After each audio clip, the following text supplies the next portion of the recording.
আসসালামু আলাইকুম। সংবাদে আপনাদের সবাইকে স্বাগত জানাচ্ছি। আমি ফিরোজ তোহা। শুরুতেই সংবাদ শিরোনাম। বাংলাদেশের সর্বশেষ গুরুত্বপূর্ণ আপডেট সংবাদে আপনাকে স্বাগত। শুরুতেই সংবাদ শিরোনাম, পরে বিস্তারিত। প্রথমে জানাবো, হাসিনা টুপ করে ঢুকে পড়লে আম গাছে বেঁধে বিচার করবে মানুষ, বলেন আক্তার হোসেন। জাতীয় নাগরিক পার্টি এনসিপি সদস্য সচিব আক্তার হোসেন বলেছেন, শেখ হাসিনা মাঝে মাঝে টুপ করে ঢুকে পড়তে চায় বাংলাদেশে। চাঁপাইনবাবগঞ্জের মানুষ বলে শেখ হাসিনা বাংলাদেশে ঢুকুক, তাকে ধরে আম গাছের সঙ্গে বেঁধে গণহত্যার বিচার করা হবে আজ। নবাবগঞ্জের সরকারি কলেজ চত্বরে আয়োজিত দেশব্যাপী জুলাই পদযাত্রার পথসভায় সব কথা বলেছেন আক্তার হোসেন। আলহামদুলিল্লাহ। মিডল ইস্ট টায়ারে নিবন্ধ ইসরায়েলের সঙ্গে দীর্ঘযুদ্ধের প্রস্তুতি নিচ্ছে ইরান।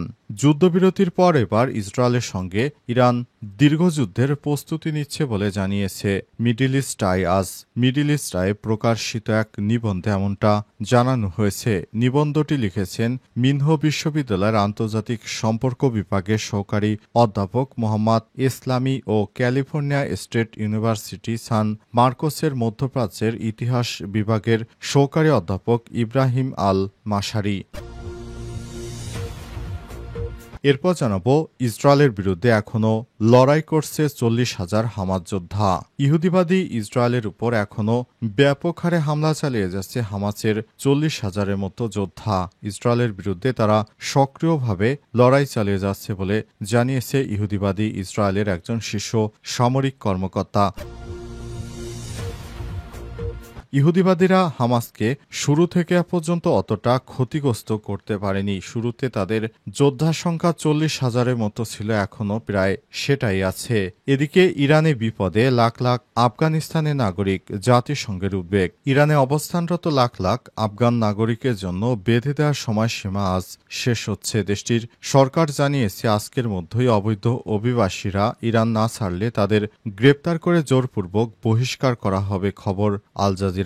উল্লেখ্য, যুক্তরাষ্ট্র যখন আফগানিস্তানে হামলা চালিয়েছিল, তখন এই আফগানের নাগরিকরা ইরানে গিয়ে বসবাস শুরু করে। তারা দীর্ঘদিন ইরানে বসবাস করছিল এবং জানা গেছে এরাই হচ্ছে ইহুদিবাদী ইসরায়েলের সঙ্গে আঁতাত করে ইরানের বিরুদ্ধে যুদ্ধ চাপিয়ে দিয়েছে।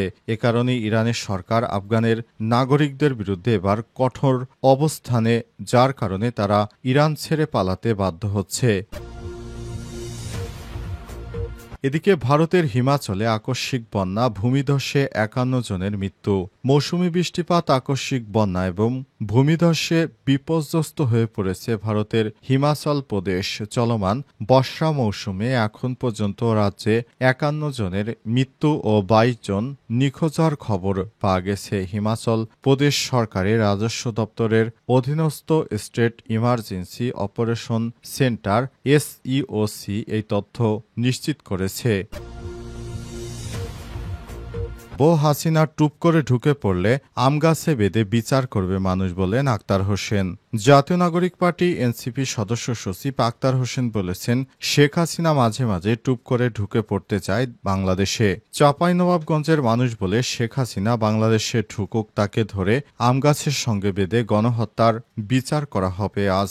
নবাবগঞ্জের সরকারি কলেজ চত্বরে আয়োজিত দেশব্যাপী জুলাই পদযাত্রার পথসভায় সব কথা বলেছেন আক্তার হোসেন।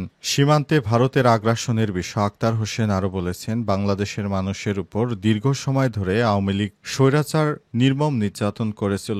সেই নির্যাতনকে প্রশ্রয় দিয়েছে নয়াদিল্লি।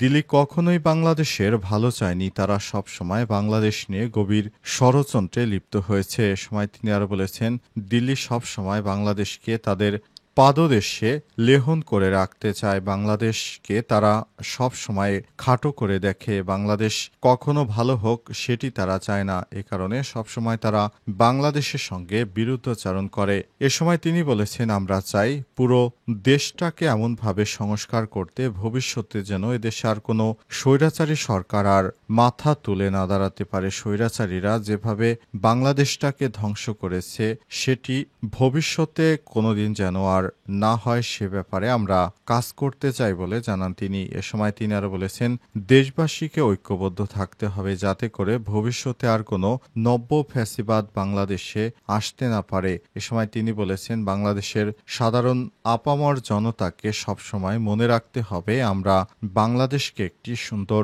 পজিশনে নিয়ে যেতে চাই। তাদের সহযোগিতা অত্যন্ত অপরিহার্য। আমরা চাই বাংলাদেশ এমন একটি পর্যায়ে যাক যাতে করে ভবিষ্যতে বাংলাদেশ বিনির্মাণ করা সহজ হয়। আমাদের ভবিষ্যৎ প্রজন্ম যেন বাংলাদেশকে নিয়ে গর্ববোধ করতে পারে। মিডল ইস্ট আইয়ের নিবন্ধ, ইসরায়েলের সঙ্গে দীর্ঘযুদ্ধের প্রস্তুতি নিচ্ছে ইরান। যুদ্ধবিরতির পর এবার ইসরায়েলের সঙ্গে ইরান দীর্ঘযুদ্ধের প্রস্তুতি নিচ্ছে বলে জানা গেছে। আজ মিডল ইস্ট আইয়ের প্রকাশিত এক নিবন্ধে এমনটা দাবি করা হয়েছে। নিবন্ধটি লিখেছেন মিনহ বিশ্ববিদ্যালয়ের আন্তর্জাতিক সম্পর্ক বিভাগের সহকারী অধ্যাপক মোহাম্মদ ইসলামী ও ক্যালিফোর্নিয়া স্টেট ইউনিভার্সিটি সান মার্কোসের মধ্যপ্রাচ্য ইতিহাস বিভাগের সহযোগী অধ্যাপক ইব্রাহিম আল মারাশি। মতামতে তারা লিখেছেন, ইরান তাদের পুরনো কৌশলগত ধৈর্য ধরার নীতির আলোকে যুদ্ধবিরতির সময়কে সম্পদ হিসেবে ব্যবহার করতে চায়। এ সময় দেশটি পারমাণবিক কৌশল পুনঃমূল্যায়ন এবং আঞ্চলিক মিত্রতা সম্প্রসারণ এবং আন্তর্জাতিক দৃঢ়তার পরিসীমা পরীক্ষা করবে। তারা দাবি করেছে, একই সময় ইরানি পরিকল্পনাকারীদের তাদের প্রতিরোধ কৌশল পুনর্বিবেচনা করবেন, সম্ভবত অনিয়মিত নৌযুদ্ধ এবং সাইবার অপারেশন অন্তর্ভুক্ত করে এবং দীর্ঘমেয়াদী প্রতিশোধ পরিকল্পনা তৈরি করবে। এই বিরতির সুযোগে তেহরানের গুরুত্বপূর্ণ তিনটি কাজ করার সুযোগ পাবে: ১. নেতৃত্ব পুনর্গঠন, ২. অস্ত্র পুনঃসংস্থান, আন্তর্জাতিক কূটনৈতিক অভিযানের পরিকল্পনা। উভয় লেখক মনে করেন, যুক্তরাষ্ট্রের মধ্যস্থতায় ইরান ও ইসরায়েলের মধ্যে যুদ্ধবিরতি কার্যকর হয়েছে। ইসরায়েলের প্রধানমন্ত্রী বেঞ্জামিন নেতানিয়াহু এই যুদ্ধকে জয় হিসেবে ঘোষণা করেছেন। এটি ছিল একবিংশ শতাব্দীর অন্যতম সংক্ষিপ্ত যুদ্ধ। তবে ইরানও বিজয় দাবি করছে, যেমনটা তারা ১৯৮০ থেকে ১৯৮৮ সালে চলা ইরান ইরাক যুদ্ধের শেষও করেছিল। সেটি ছিল বিংশ শতাব্দীর দীর্ঘতম প্রচলিত যুদ্ধ, যেখানে ইরাকের তৎকালীন প্রেসিডেন্ট সাদ্দাম হোসেনও বিজয়ের ঘোষণা দিয়েছিলেন। উভয় ক্ষেত্রেই ইরান নিজেকে আক্রমণের শিকার পক্ষ হিসেবে তুলে ধরেছে এবং যুদ্ধগুলোকে আরোপিত যুদ্ধ হিসেবে বর্ণনা করেছে। ইরানের মতে যুক্তরাষ্ট্রের সবুজ সংকেত পেয়ে এসব যুদ্ধ শুরু হয়েছিল। নিবন্ধে উভয় লেখক বলেছেন, উভয় যুদ্ধ শেষে ইরান কৌশলগত ধৈর্য প্রদর্শন করে বিজয়ের ঘোষণা দেয়। এটি ছিল এমন এক সংযমের নীতি যার মাধ্যমে সময়ের সঙ্গে সঙ্গে ভারসাম্য নিজেদের দিকে টেনে আনার চেষ্টা করা হচ্ছে। ইসরায়েলের বিরুদ্ধে লড়াই করছে ৪০,০০০ যোদ্ধা। গাজা এখনও ৪০,০০০-এর মতো হামাস যোদ্ধা ইসরায়েলের বিরুদ্ধে সক্রিয়ভাবে লড়াই চালিয়ে যাচ্ছে বলে দাবি করেছে তেল আবিবের একজন শীর্ষ সামরিক কর্মকর্তা। অবসরপ্রাপ্ত ইসরায়েলি মেজর জেনারেল ইয়েৎসাক ব্রিক জানিয়েছেন, যুদ্ধ শুরুর আগে হামাসের যে সামরিক শক্তি ছিল, দীর্ঘ লড়াইয়ের পর তারা এখন আবার সেই অবস্থানে ফিরে এসেছে। আজ আল জাজিরার এক প্রতিবেদনে বলা হয়েছে, ইসরায়েলি সংবাদ মাধ্যম মারিফে প্রকাশিত এক বিশ্লেষণধর্মী নিবন্ধে ব্রিক লিখেছেন, বর্তমানে হামাসের যোদ্ধার সংখ্যা ৪০,০০০-এর কাছাকাছি, যা যুদ্ধ শুরু হওয়ার আগের তুলনায় প্রায় সমান। তার ভাষায়, অনেক হামাস যোদ্ধা এখনও সুড়ঙ্গ পথে অবস্থান করছে এবং সেখান থেকেই তারা গেরিলা কৌশলে হামলা চালাচ্ছে। তিনি আরও বলেছেন, হামাস কখনোই একটি প্রচলিত সেনাবাহিনী ছিল না, তাই তাদের ধ্বংস করা যায়নি। তারা গেরিলা যোদ্ধা ছিল, এখনও তাই রয়েছে। তাদের সামরিক সক্ষমতা পুরোপুরি ভেঙে পড়েছে এমনটি ভাবা ভুল। জেনারেল ব্রিকের এই মন্তব্য এমন এক সময় এসেছে যখন ইসরায়েলি প্রতিরক্ষা বাহিনী আইডিএফ দাবি করেছে তারা হামাসকে প্রায় পুরোপুরি ধ্বংস করে দিয়েছে। তবে ব্রিকের কার্য পর্যবেক্ষণ বলছে ভিন্ন কথা।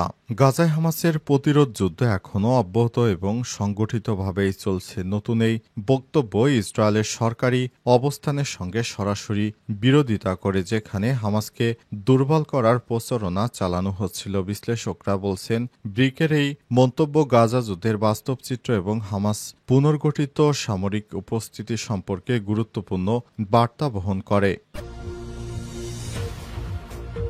ইরানে বিপদে লাখ লাখ আফগানিস্তানিরা, জাতিসংঘের উদ্বেগ। ইরানে অবস্থানরত লাখ লাখ আফগান নাগরিকের জন্য বেঁধে দেওয়ার সময়সীমা আজ শেষ হয়েছে। দেশটির সরকার জানিয়েছে আজকের মধ্যে অবৈধ অভিবাসীরা ইরান না ছাড়লে তাদের গ্রেপ্তার করে জোরপূর্বক বহিষ্কার করা হবে। খবর আল জাজিরার। ইসরায়েলের সঙ্গে ১২ দিনের যুদ্ধ এবং তাতে যুক্তরাষ্ট্রের ভূমিকার কারণে ইরানে নিরাপত্তা পরিস্থিতি চরম উত্তেজনাকর হয়ে ওঠে। বিশেষ করে ইরানের ইউরেনিয়াম স্থাপনায় হামলার পর সরকার অভ্যন্তরীণ নিরাপত্তা নিয়ে কড়া অবস্থানে গেছে। ইরান সরকার ২০২৩ সাল থেকেই দেশে থাকা অবৈধ অভিবাসীদের ফেরত পাঠানোর প্রক্রিয়া শুরু করে। চলতি বছরে মার্চে জানানো হয় অবৈধ কাগজপত্রবিহীন আফগানিদের ৭ই জুলাইয়ের মধ্যে স্বেচ্ছায় দেশ ত্যাগ করতে হবে, নইলে তাদের বলপূর্বক দেশে পাঠিয়ে দেওয়া হবে।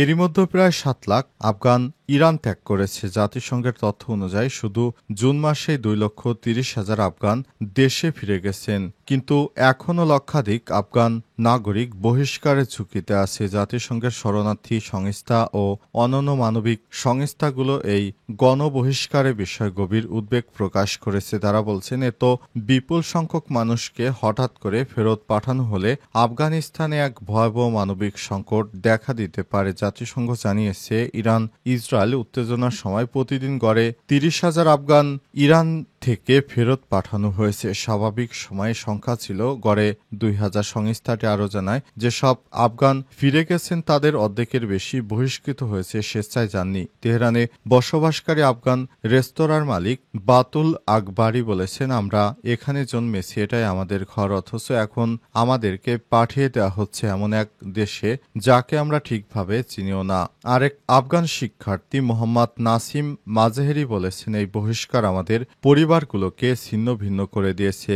উল্লেখ্য, এর আগে জাতিসংঘ সমর্থনে যখন যুক্তরাষ্ট্র আফগানিস্তানে অভিযান চালিয়েছিল তখন থেকে ইরানে ব্যাপক সংখ্যক আফগানিরা আশ্রয় নিয়েছিল। তাদেরকে এবার ইরান ছেড়ে আফগানিস্তানে ফেরত পাঠানো হচ্ছে। বিশেষ করে তারা নাকি ইহুদিবাদী ইসরায়েলের সঙ্গে যোগসাজশ করে ইরানের গুরুত্বপূর্ণ স্থাপনাগুলো ধ্বংসের সঙ্গে জড়িত। এ কারণে তাদেরকে ইরানের সরকার দেশ থেকে বের করে দিচ্ছে।